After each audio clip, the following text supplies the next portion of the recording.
This is iHeart Communities. I'm your host, Jade Harrell, keeping you connected to our community. All right, well, it is National Nutrition Month, and I couldn't be happier to be able to bring some great nutrition information, things that will feed and fuel your life. Well, I am joined today by my good friend Ashely Nanney with Feed Your Vitality, and we are going to talk about nutrition that helps fuel your life and bring down your inflammation. Ashely, thanks for joining us today. Thank you, Jade. It's a pleasure to be here. Well, tell me about Feed Your Vitality, and do you get jazzed when you hear about National Nutrition Month? Absolutely, we do. We're those nutrition nerds that are excited about taking those books on vacation and sticking our nose into nutritional journals. So yeah, this is absolutely our month. This is your hot time. Now, you said on vacation. I know that is one of the challenges that people face. What do you, as you work with people, what do you encounter as one of our biggest areas of concern and where we're doing well? Yeah, absolutely.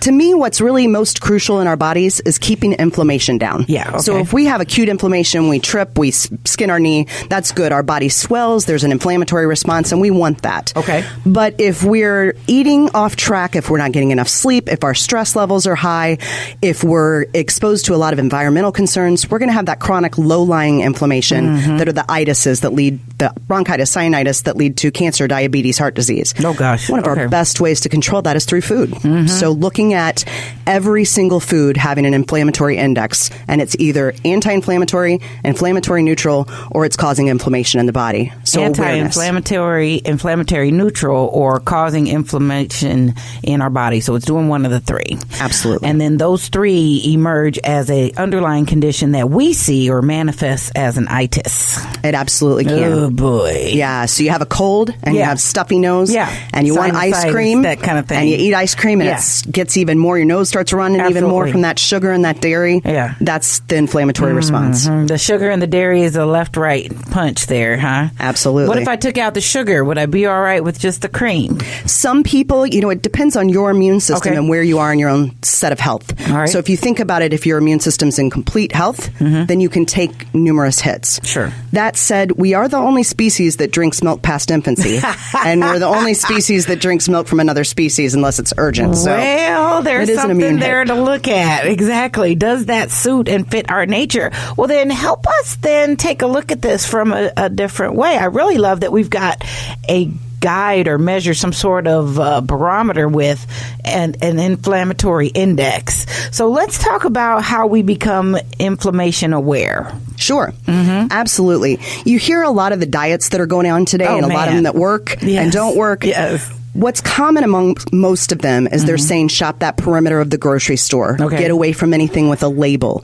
It's if you don't know what it is, don't put it in your body. Okay. You wouldn't take a really great, fabulous new car, pull it up to the gas tank and throw new gas in it, but also some yellow number 5 and a few Twinkies and some rocks and expect it to run. At least not in the tank. It might. Right, exactly. We might throw them in the back seat or in the front. Seat, but that's that's part of the problem. And that was kind of an analogy that my other good friend Kirsten Couvert, who came on earlier in the month, said, look at your body as if you were looking at a fine, well-crafted machine. And we don't. And I know that you also speak to our self-concept and the emotion and spirit that goes into this thing. Why don't we equate ourselves with a finely crafted machine, you think? I don't know. I think because it's so easy not to. We have a foodscape and a convenience-based society that makes some assumptions. We have products that say all natural, but they're not necessarily regulated to identify what that means. So I think some of it's awareness, and I think some of it's convenience, just paying attention and really understanding and being committed to it. Yeah, I could say that's my problem. But as we get going and I try to do better, then I run into the challenge of, getting over this programming and this routine is becoming quite a challenge. It is a challenge, and that's why I think you have to play kind of all in for 30 days. Find a 1 Give me a strategy, Ashely. Sure, absolutely. So if you look at committing to an anti-inflammatory diet for 30 days, the first week you're going to hate me. You're going to say, "Oh, this is horrible. I feel terrible." Even if you've been eating pretty clean, we consistently see that to be the case. Okay. Because you're probably cutting out other inflammatory substances and your body's in almost a detox state, right? Mm-hmm. The second week, you're still not liking us too much, but you're sleeping a little bit better and it's still kind of hard and you're experiencing some of the cravings. By the third, you're starting to feel effects, but you're still not sure you're in. But by the fourth, most people report that they're feeling so much better that they're actually going to stick with it. Wow. The problem is getting through those first 4 weeks. Most of us cop out in that period. Heck yeah. Where's the stamina? It hurts. It's painful. I hate myself in my life. Absolutely. But you say go all in and just see what happens on the other side. Yes. What have you seen happen along that course when they start to feel better? What are some of the things that people are saying? Yeah. Commonly, the body aches, the migraines, oh my God, yes. Yeah, the weight loss, the common things that you would expect. Some of the uncommon results, I worked with people with head injury that was acquired and congenital for years. Never expected that diet had such a tremendous role in head injury until we had an individual who couldn't remember if he had placed his orders. He was working with another practitioner in that area, really trying to clean up food, and was coming to us at first with real struggle. By the time he had made it through a month, he would cry when he picked up his food saying, this has changed my life. I'm sleeping. I'm able to remember things. I'm using my notebook systems less. So it's pretty riveting. We've seen differences in people with autism. We've seen differences in people with rheumatoid arthritis. We've seen huge differences in people with diabetes, heart disease, cancers. So that's quite a spectrum of things to attribute the impact of food for us not to be more aware, which is why I'm really glad that we're addressing this month. What we seem to be missing is what happens in our bodies when we encounter and connect with food. Can you put that into the simplest terms? Sure, absolutely. Food is your medicine.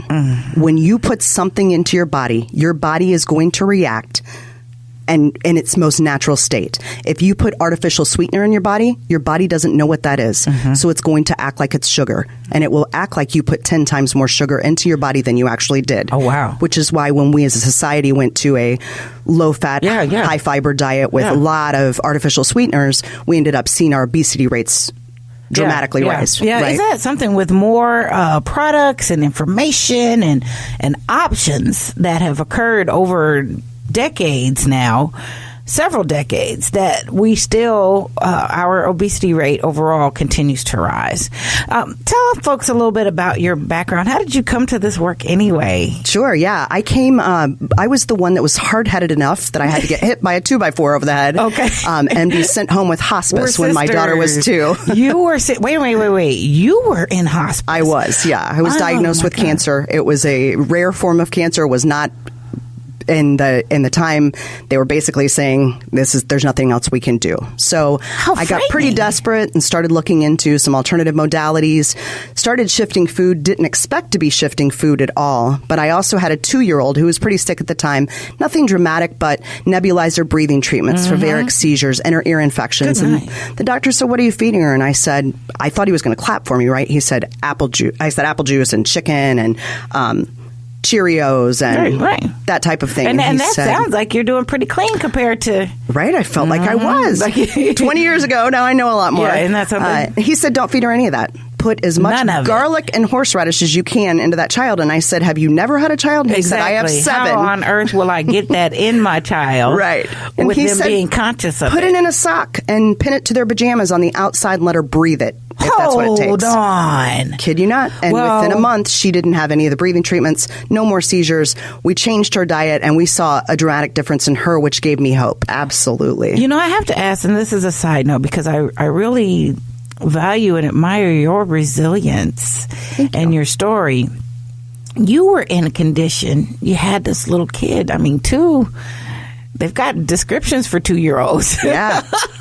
And a 2-year-old not feeling their optimal best, I'm sure. How did you see through that at the time to even know, well, here's what I'm going to try, or I'm looking at alternative, or not going any deeper into medical assessment that says this is it for me? Yeah, Where did you draw from? I remember hearing her playing with her dolls, and then one doll saying to the other, my mommy's sick, and her other one saying, I'm sorry, well, let's go play.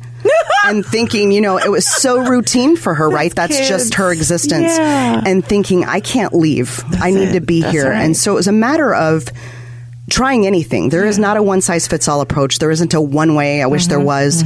But it took a lot of trial and error. And I think getting through it all and being able to just kind of use that as a ministry to other people who are having a really hard time and just helping them try to navigate, what to try next and whether it felt right on the gut level was what kept me motivated and keeps me motivated today. I made a promise to God that if I was still here to be able to see her graduate from high school, I would make sure to do as much as I could with my life. And so it's mission driven that way. It's mission driven. What was your diet like? What were you eating? So baby girl had the Cheerios and the apple juice. What'd you look like as a Mama was standard American diet. Bring me a meatball sub from Subway. Didn't really have I was a foodie. I really liked good food. Not that a meatball sub is your best food, but having to change my diet felt like you were going to take my birthday away. And there were moments that I honestly felt like maybe I'd rather die. Wow. I tried veganism. I tried macrobiotics, vegetarianism, a lot of which we still pull from today. But what really worked for me was a various combination of, I didn't realize it at the time, but what I was doing was cutting out a lot of inflammatory substances. So when I really honed that in and understood the inflammatory effects of food on my body, I actually experienced wellness in a way I'd never experienced it before. So am I always well? And is it coming from cancer, I couldn't feel better, I don't think. And if I can, I'm always an exploration of how. Well, say this, honey. You are not in hospice. Right? On Still your here? deathbed. Yeah. And you said that was 20 years ago. She's 22 today. Your baby is 22. Yeah. You saw her graduate. Yep. And from she college. saw her mommy live vibrantly. Yeah. I think we don't have enough of the why. If we had more conversation about this is what I can't give up, and we talk about a healthy substitute for it, but most importantly, understanding if I give this up or if I don't, what's the consequence? And if I do, what's the possibility over here? If I take that substitution and I say, okay, I'm going to eat bread, but it's going to be bread that's made from ground almonds as opposed to bread that's made from ground wheat. What's my difference? And I know the inflammatory and anti-inflammatory effects of both, and I know the possibility of feeling great over here. It's a natural choice. It is. Well, make the connection for us. Then you said you became aware of the inflammatory effects of food, or you had a much more of an anti-inflammatory diet. What does that look like today? Yeah, so in order to keep myself on track, I had to make myself accountable to a lot of people, right? So I started chefing for people in their homes about 11 years ago. That got a little bigger than I expected for it to be. I moved into the St. Patrick's Center's commissary kitchen with full expectation of chefing for about 25 families at a time. So wait a minute. You started fixing food for other folks. Absolutely. Absolutely. To help keep you on track. Absolutely. What an idea. And to help make it easier for others. Yeah. So, and bring back that community feel. And now we chef all over St. Louis, from downtown St. Louis out to O'Fallon with no minimums, no monthly requirements. We've been doing it. This is our 8th year.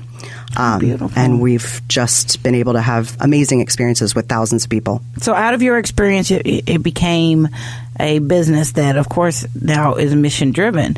Now, Chef, were you a great cook before? Or? When I was diagnosed, I'm not sure if I knew how to boil water.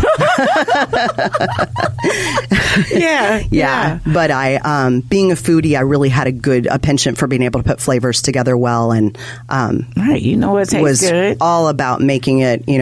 We pride ourselves on making healthy food taste naughty. A lot of people come from the fitness industry, and there is nothing wrong with that. But I wasn't the one getting up at 6 a.m. going to the gym every day. That's it. I was coming from make it taste good. So that's what we do. So are you still able to be a foodie? Can you still enjoy this life? Because, I think what I run into personally is I'm not enjoying this. This sucks. I think it can absolutely be that. So do you now get to still enjoy, I love the name Feed Your Vitality, that it brings more into view about being present and enjoying your fullest life. Yeah, absolutely. Yeah. So most people think about steamed chicken and vegetables when they think about healthy. We think how can I turn pancakes into something great? Or how do I make biscuits and gravy still stay in my diet? There's no way biscuits and gravy Promise can stay you, girl. in your diet. Absolutely. Or how do I do a wonderful lasagna? There's no way they hated you then, honey. 'Cause if that's in there, we're good.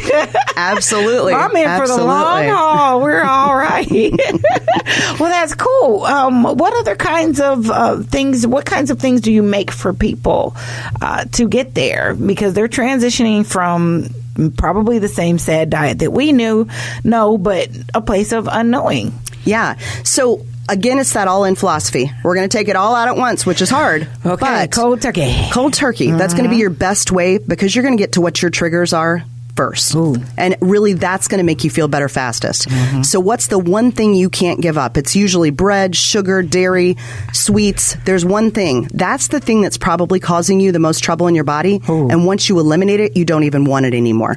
Mine was carbs and bread. Okay. Yeah. And we make fabulous breads at our company made from ground almonds, but I almost never eat them because I don't miss bread. So I've even gotten access to something. I could. You have no desire. Not anymore, but I used to. When we were first moving into the lifestyle, I had to have those on hand because I felt like I needed them. I felt like I wanted them. So I had a healthy substitute for my thing that was going to keep me off track. Sure. So whether that's something that's sweet, whether it's a savory item, whether it's something that mimics dairy, we cream down cashews and mimic a ricotta layer in a lasagna so that you feel like you're still getting that naughty lasagna, but you're actually getting some healthy nuts with a good fat. Well, what's interesting about that is that it is eating, but it is eating the way I feel like it should be designed to be. It's supposed to help and benefit you, as opposed to diminishing and degrading you, and with that inflammation, that pain, I recognize it personally, and I've seen it in friends and people, in and out of the offices. We're uncomfortable, and we're letting that be our normal. Yes. I would love for you to touch a little bit on the triggers and our things that will arise as we start becoming more aware. Yeah, so there's a saying that the more you get clean, then it's like, because now as soon as I'm a little off track, I feel it a lot more. Your standard raises, right? You know that body ache that you've dealt with, or that hip, or those joint aches that you've dealt with, or that headache, or that sinus problem that you've just kind of always had and you've taken medication for, or whatever it is. When you have control over that, when you suddenly are making choices and you have it the next day, it's not dissimilar to a hangover. Haven't drank alcohol or wine in a while, had a little too much wine, man, I'm feeling it the next day. I know I don't want to do that anymore. Right. It's a very similar effect, right? We feel it enough that we go, oof, I don't want to live this way. And so we clean it back up. Sure. But when you're not living clean in the first place, you don't even know what's happening. It's very insidious. It's going on, yes, great word, insidious. And it will continue without warning or satiation. Yes, until you get to the point where you're hit over the head with a 2x4 with whatever your disease is. I would hope that by us having this conversation and letting folks know that even if you don't know what to do, there are people that do. There are resources available that they can maybe avert the 2x4 and start climbing to higher heights and greater places in their health and in their wellness and in their lives. You mentioned earlier that people, they get to a point and then they're like, hey, I'm going to stick with it. Does that mean lifestyle change? That they're on a completely different course? Absolutely. Wow. Absolutely. I think it is absolutely a lifestyle change. When you start feeling a dramatic difference, you want to keep it up. If you don't feel that difference, or if it's just about, you can eat really horribly and lose weight if that's what your main goal is. Yeah. And you may or may not stick with that. That's right. But when you make a lifestyle change that says, let me shift my entire feeling, it's easier to stick with. It's harder not to stick with, is maybe the truth. I love that. What's different about you today? Oh, wow. I'm clearer in my thinking. I feel better. My joints don't ache when they do. I know I've gotten into something that I shouldn't have eaten. My digestive process is remarkably different than it's ever been in my life. Wow.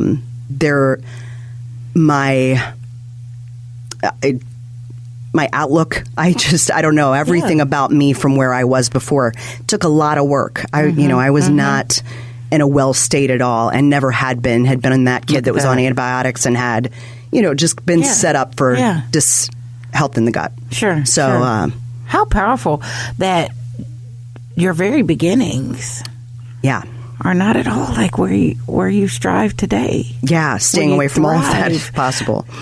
Yeah. Yeah.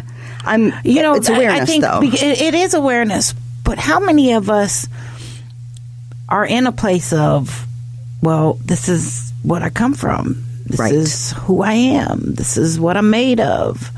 And that's it. Right. And feel committed or condemned, rather, to ride that out. And to hear what a remarkable difference in your life is very inspiring. Well, encourage our listeners for National Nutrition Month to become more aware and just send a word of encouragement for somebody who might be listening today. Yeah, absolutely. Take a first step. Even if you're not ready for your all-in, don't say, I can't do anything until I get to that 30-day period I can string together. Make that your focus. Get to a place where you're worth that and ready for that. Okay. But make one change today that's going to help. Get your sleep in order. If you're not getting, we want 7 to 8 hours of sleep. Get your stress levels down as best you can. Get water into your system so you're flushing those toxins. That's it. And start paying attention to what you're putting in. If it doesn't walk, swim, or grow, don't eat it. I love it. If it doesn't walk, swim, or grow. And so they can make a great step by giving you guys a call. Tell us a little bit more where they can find out about Feed Your Vitality, how to have food prepared for them, and how to get started with some programs maybe that you have. Yeah, thank you. Absolutely.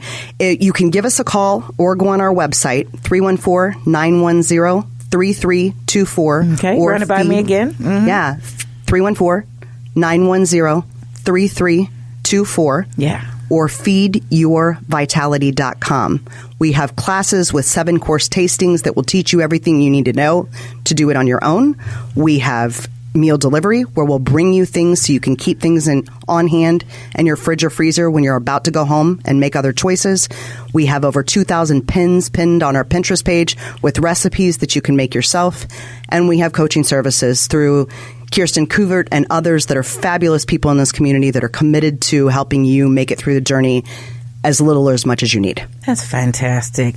Ashely, Nanney, you have got me fired up and ready to go. That's just why you keep this information before you keep the conversation going so that you are feeding your vitality as well as your mind. So we look forward to hearing more. And thank you so very much for joining us today. Thank you, Jade. Always a pleasure.